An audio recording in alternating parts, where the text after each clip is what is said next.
Open Conversations, our series of discussions on general topics.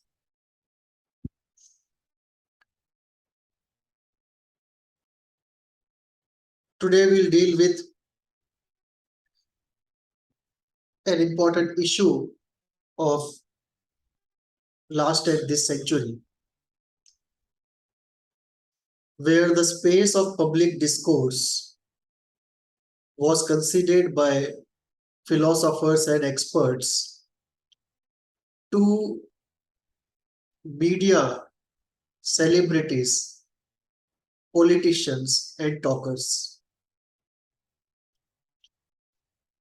And this created a public discourse of shallowness and shrillness, element of profoundness vanished from public discourse altogether. And we are today suffering the tyranny of talkers. Talkers, be they politicians, journalists, celebrities, some academicians from humanities,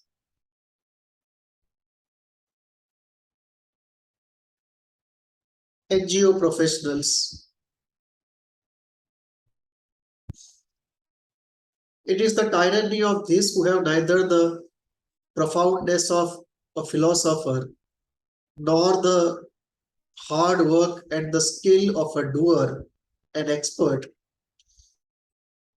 These idle talkers have filled up the entire space of public discourse, are influencing all policies now from domestic to global, and today are responsible for some of the problems the world faces,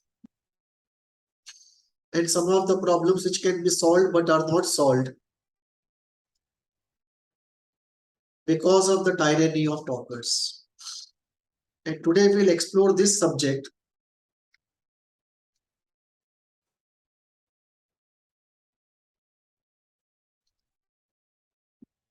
Today we'll explore this subject of the tyranny of talkers, idle talkers in public discourse.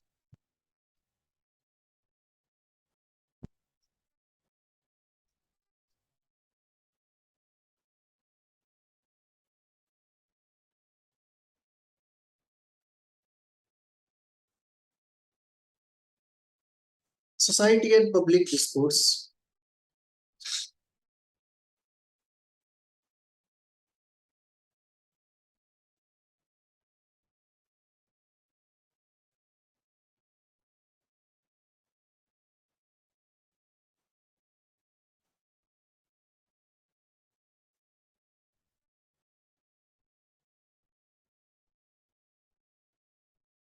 Philosophers bring the profoundness,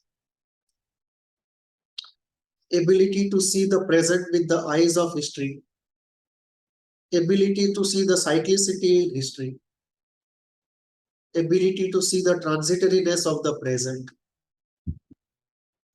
the recurrence of the past in the future, and a philosophy that tries to comprehend reality and tries to engage with the meaning of human life and the ideal of realizing a perfect society. These philosophers vanished practically after Lenin. The only brief period of time we had somebody was Ayatollah Khomeini, on the different side, of course. But except for this few philosopher-like leaders, we did not have in the last century philosophic leaders. And that is one of the tragedies of the last and this century, that philosophers have receded, conceded the ground to others. One way to look at society and public discourse is that A public discourse is something that is constituted by the discourse of these four categories: the philosophers, the intellectuals who are not philosophers, but they are scholars who study philosophy, who comment on philosophers, but they can't create a philosophy of their own. The intellectuals. They are the ones who study more of philosophy, psychology, history, political science, general affairs, feminism, capitalism, communism, and art, and keep commenting in general, keep writing books. They in fact write and comment more than the original philosophers themselves on whom they are commenting. Second class of people in society. These are usually in academia or as writers. Then we have the third category in society, the experts or the doers. Expert technical engineers, expert doctors, expert lawyers, expert chartered accountants, expert geologists, and they are usually busy with their work. They speak less. They are not as expressive as the philosophers or intellectuals, and they are not as shrill as the talkers. So they usually don't get to occupy any space in public discourse. And then we have the talkers, the gang of babble makers, the politicians, the journalists, the TV hosts, the celebrities. These are talkers. Some of these talkers may be intellectuals, may be experts, but usually they are not. 99% of them are only talkers. 1% of them happen to be intellectuals or experts. This is how public discourse in societies gets constituted, especially in the last century and this one. And what we see is experts have completely lost their voice. The well-connected intellectuals have pushed aside the genuine intellectuals. Philosophers are nowhere to be seen, and the entire scene has been hijacked by idle talkers, and most of them are destructive.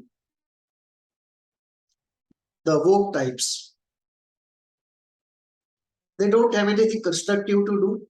They don't have any positive vision of life. All they can do is to bring down what exists or what something constructive somebody else is doing.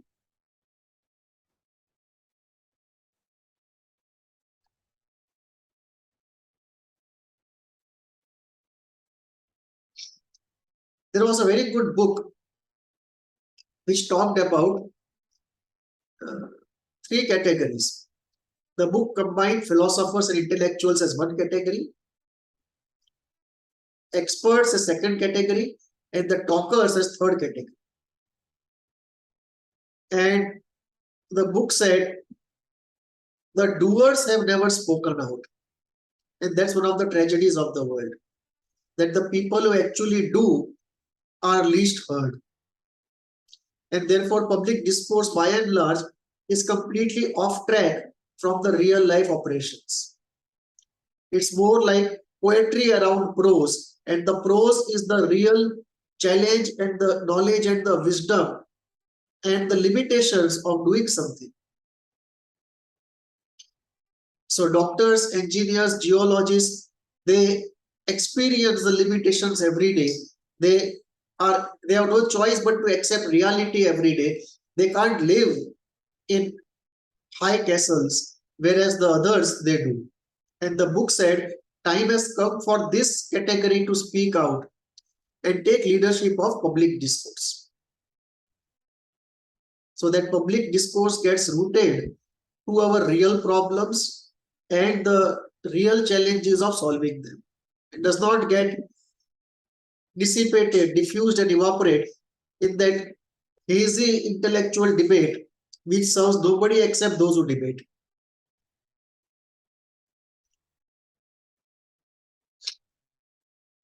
The book has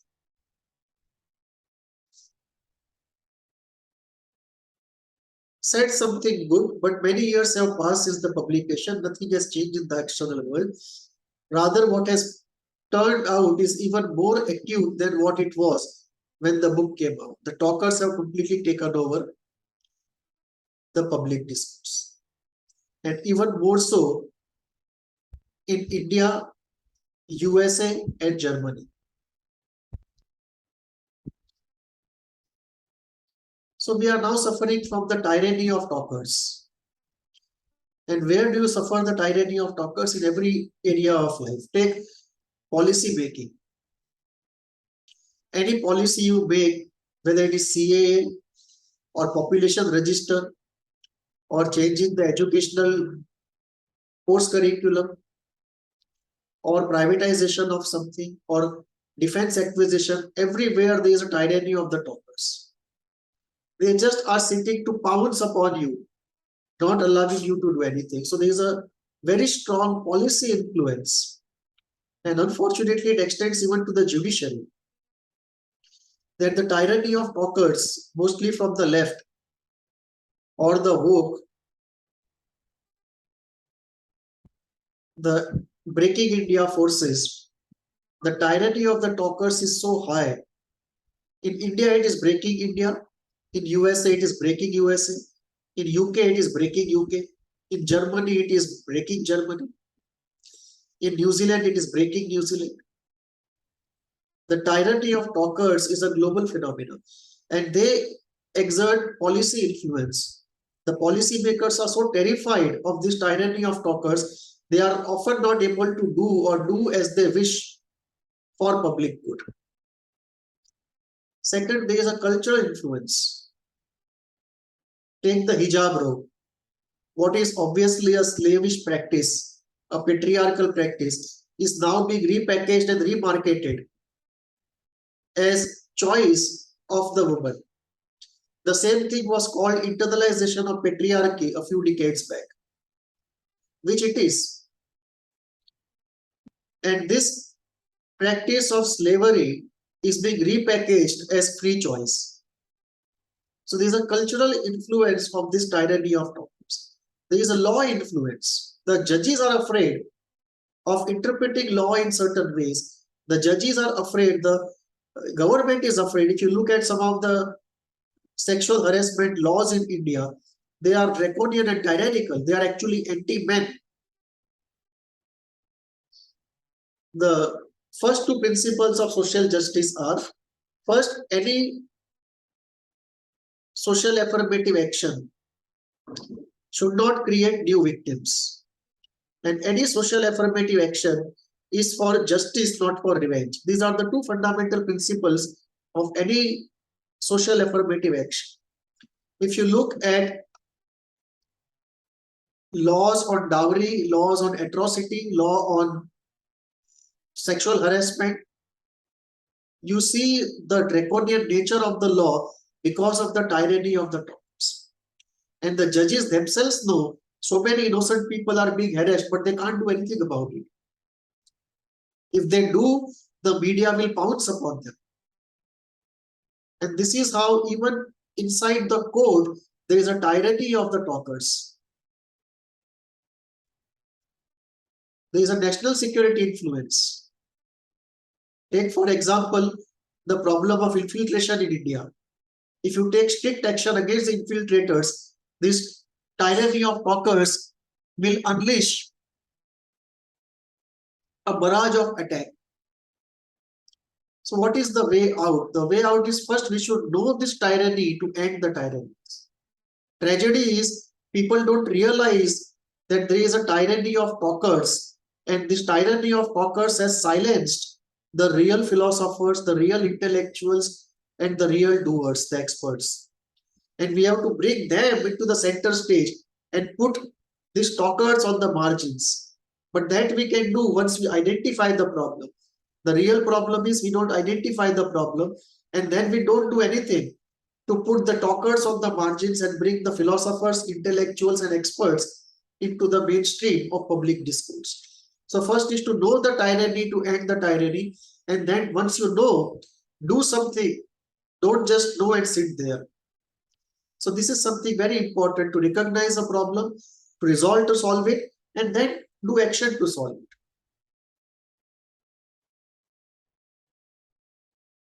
The third important point is, how has this come to be? Why have the philosophers, intellectuals, and experts been marginalized, been silenced? And how is it that these talkers, these empty talkers, have come to rule us and captured the whole of center space of public discourse? So let's go into how the determination of the present has happened. First reason is the nature of society. It has turned, after the advent of audiovisual media and globalization and individualism, into a mass pop nature. The profoundness of society has gone out. The profoundness of religion, the profoundness of philosophy, the profoundness of tradition has all been put together, bundled and thrown out of the window. And the mass and the pop nature of audiovisual communication has taken over. That's a very important element, very important reason for the marginalization of the profound and capture by the trivial.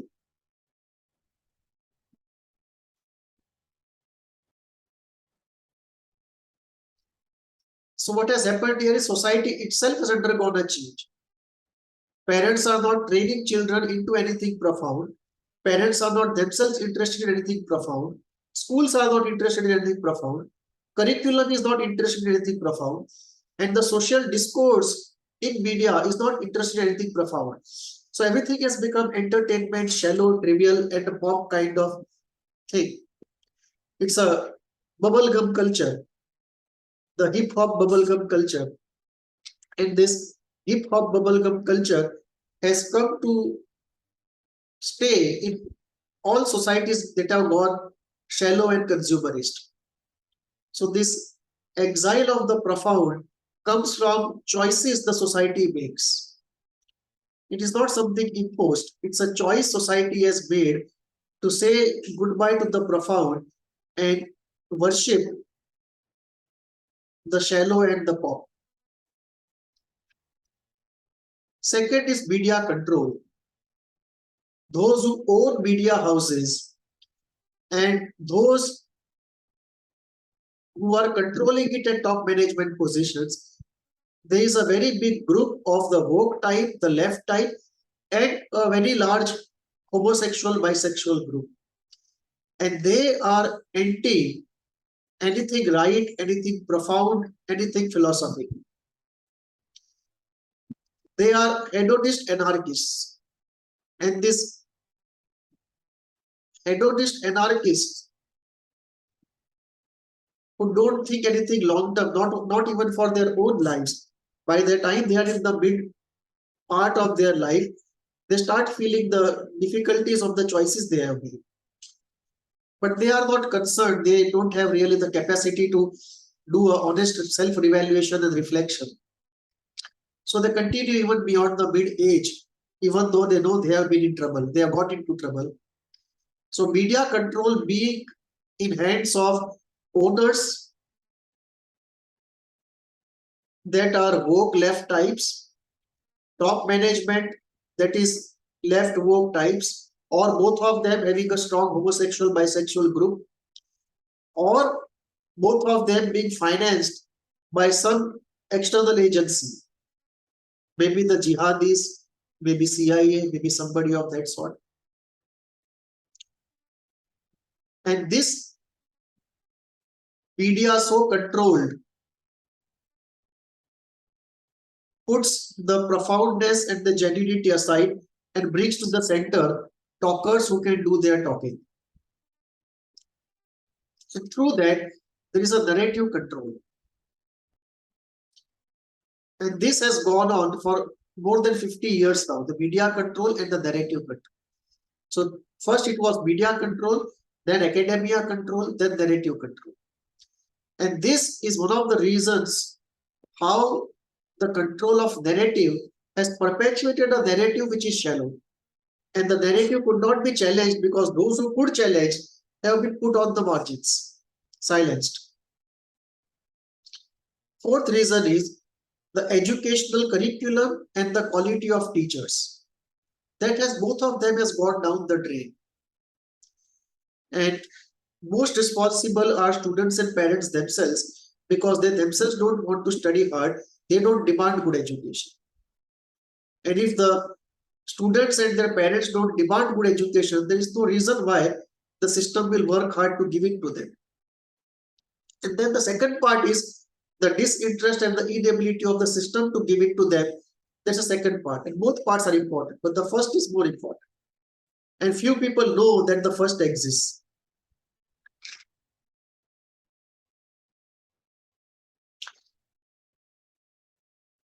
One angle here is how much of profound philosophy you include in your educational system. In most countries, it is out of the window, except for France, where it has been included in mainstream education.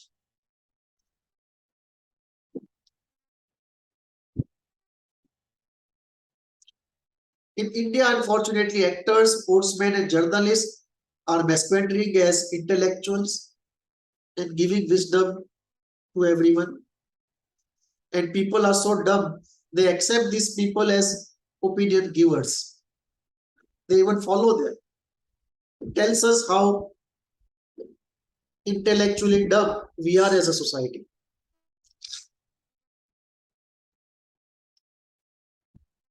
Then we have intellectuals or NGO workers who work as available for sale, renters for a cause, sold out people. So one group of respected people who are sold out, they are also responsible for the state of affairs because this happened in 80s and 90s. Society trusted a group and they were actually sold out. And that was discovered much later. They had caused the damage. Then we have the Breaking India forces, the CIA, ISI, Vatican commies, urban Naxals. They are out there to break the Hindu civilization. And all of this working together has created the situation we are in. And the point now is how to ensure termination of tyranny. Let us look at some of the tragic examples of what this tyranny of talkers has done to us, how we have suffered in India, and similarly in USA, Germany, UK, New Zealand, people are still suffering. Even Afghanistan.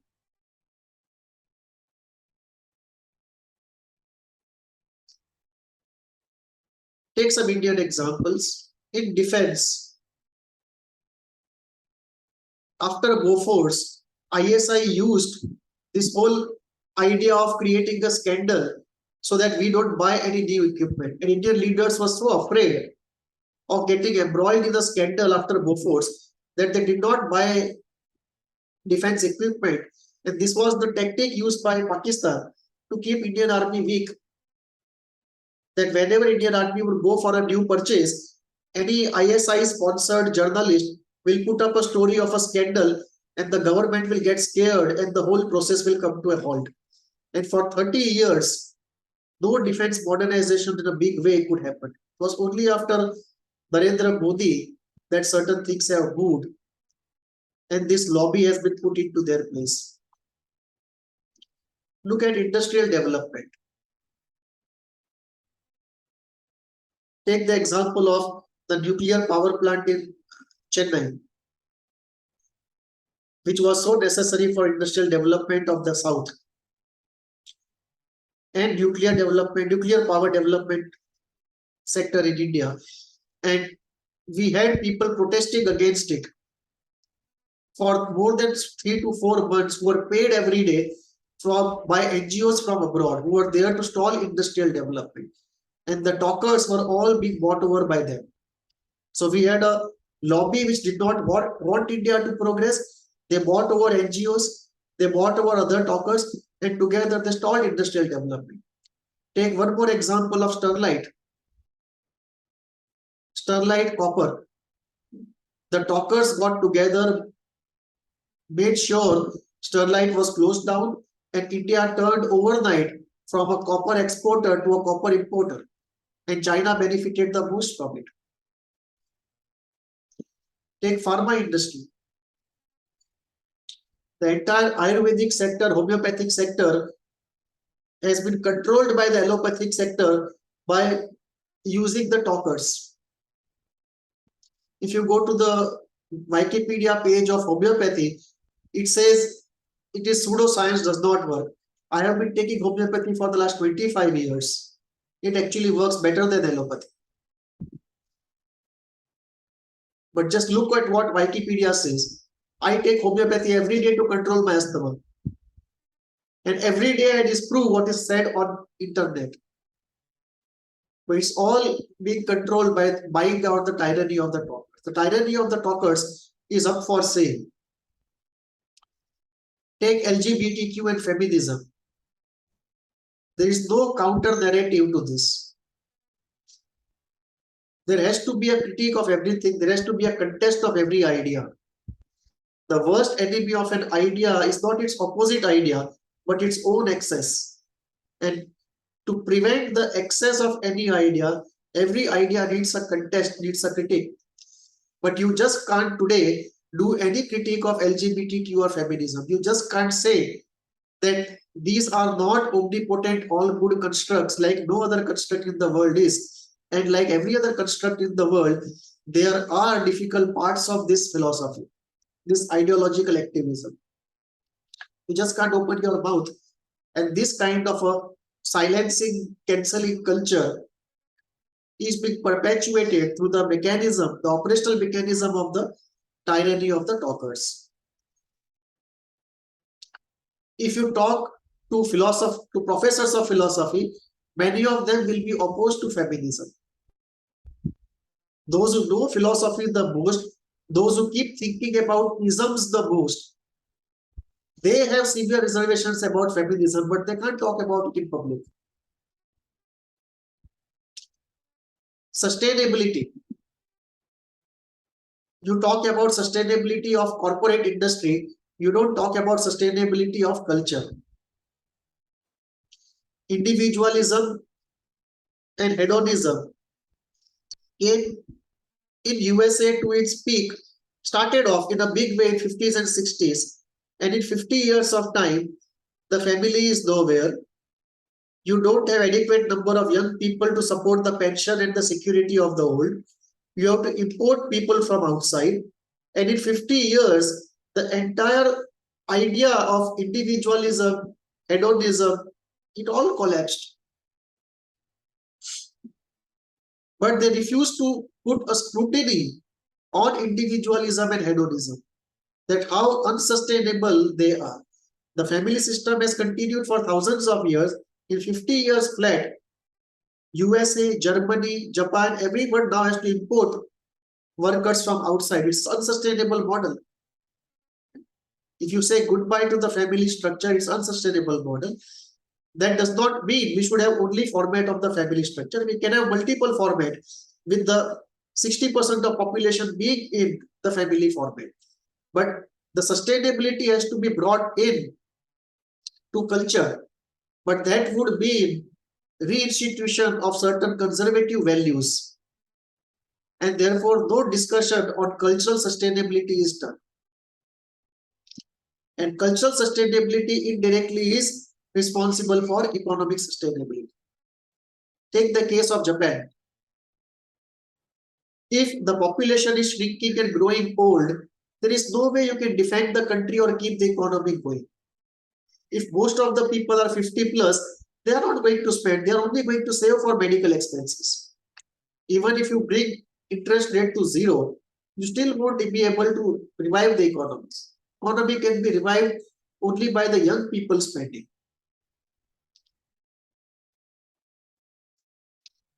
The whole discourse of rights and no discourse of duty. The effect of, and we have because of this a generation that just doesn't know any idea of the duty. It's an unsustainable situation. Our military supply is being affected. Take the case of Germany. They refused to give us certain rifles because the NGOs there protested, which means now we will have to divide all countries into two, those which are normal states and those which are NGO governed or woke governed states, and never trust the woke governed states with not only military supplies but even ordinary supplies. So we'll have to have two groups in the world: the free group, the woke group, and the Islamic fundamentalist group. Three groups in the world. And we will have to do commerce and political union only with the real free group, not with the woke group or the jihadi group.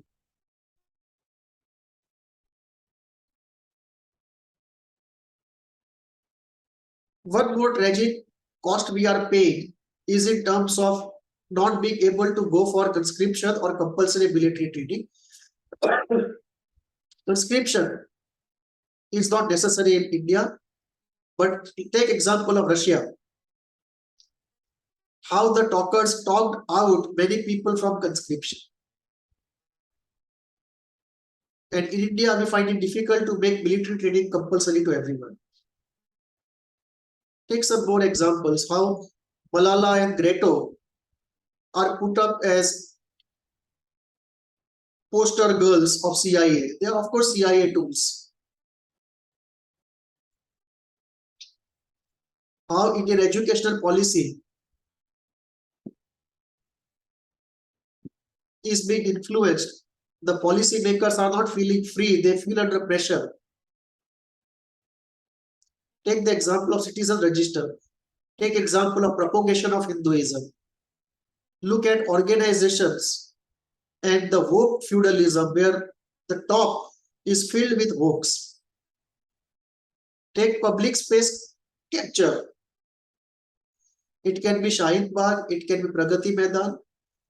Look at the regime change operations, which are done primarily through economic means, academic means, and through the tyranny of talkers. Look at Ukraine and Syria, how the tyranny of talkers has been used. These sold out groups have been used by whoever is paying them more. In this case, it is the USA. So these are some of the reasons why the present has got determined the way it is. These reasons are at work. One important angle in this whole part is, where have the philosophers gone? Even if they are sidelined and silenced, they would still be known to a microscopic minority. Even that is not seen. So where art thou? Certain reasons why we don't find philosophers anymore, not even in the margins, is this. It is rare to produce a good philosopher. It happens once in 25 years. It's not something common. It's an exception, not a rule. Easy to generate intellectuals, even easier to generate experts, not easy to generate a philosopher. The education system itself has become shallow. So even if there is a potential philosopher, he is flattened out. In the public space, we don't respect philosophers, so there is no motivation for the next generation to pursue it. Communication is hijacked by the shallow talkers. People don't have charisma. If they have the philosophic talent, they don't have the charisma. Most countries don't have the culture of a public intellectual. France has that culture, where we had Derrida, we had Lacan, now we have Zizek. The whole culture of public intellectuals, celebrity intellectuals. We have to build the culture of celebrity intellectuals. So we have somebody like Noam Chomsky in US or Zizek in France. We similarly need our own desi versions of them.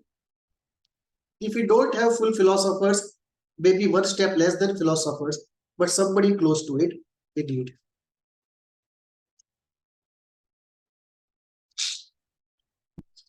In India, a peculiar situation exists. We have spiritual leaders who are like living philosophers, but not in the mainstream. They keep dealing more with the spiritual aspect of life, not so much with the general affairs. And that is what we need. In one sense, India is an exception that although we don't have mainstream philosophers, we do have living philosophers in the spiritual area.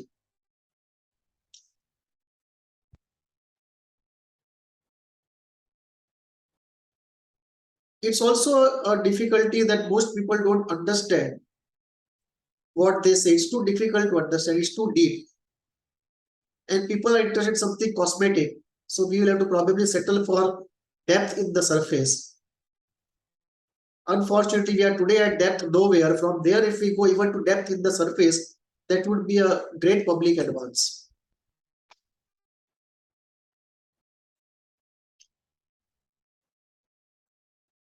Time magazine, once brought out an issue. What has happened to leadership? I think it was around 20 years back. Very good issue.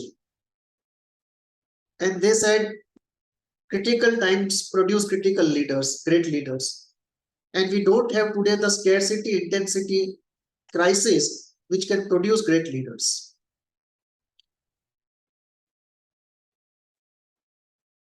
Greece and India both have to return back to the tradition of philosophical teachers. How to do it is one aspect, but as a goal, it's a critical necessity. There's one more point we have to clear out. Ideological leader versus leader with ideology. Ideological leader is somebody like Lenin or Ayatollah Khomeini. Leaders who are creating ideology themselves. Whereas a leader with ideology is somebody like Modi or say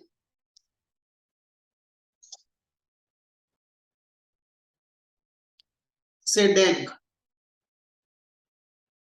Now these leaders did not create ideology themselves.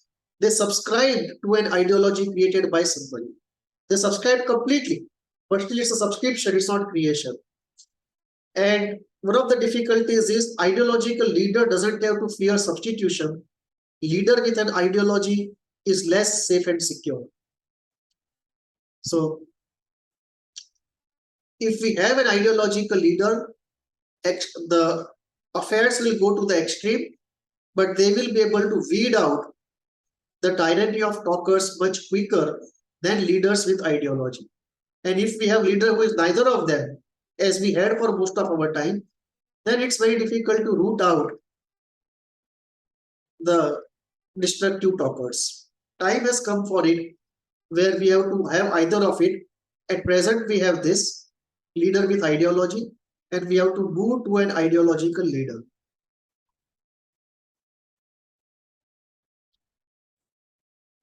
Can something be done? It can be done. What we need to do is these points, the action points. First is change the educational curriculum, break in profound elements of philosophy and spirituality. Go in for public education of how shallow and meaningless the talkers are. Make profound philosophy and spirituality interesting. Make the profound thinkers as celebrities, like in France.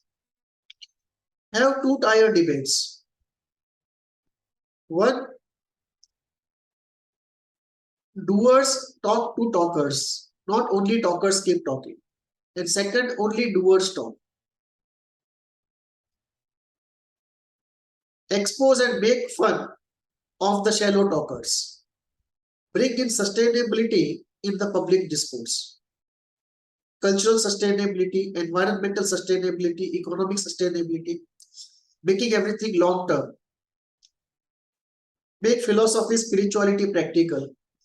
talk about the practical benefits of idealism, go for Bharat Utsav, which celebrates the profoundness of our art, culture, philosophy, spirituality, tradition, Ayurveda. Have it once a year, December 1 to 15, which can be a tourism festival to get people across the world, NRIs, PIOs included.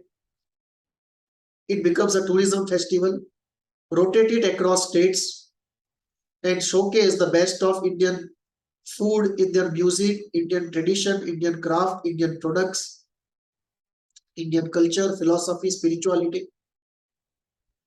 And by doing so, we'll be able to save freedom and civilization from the tyranny of the destructive talkers. Thank you.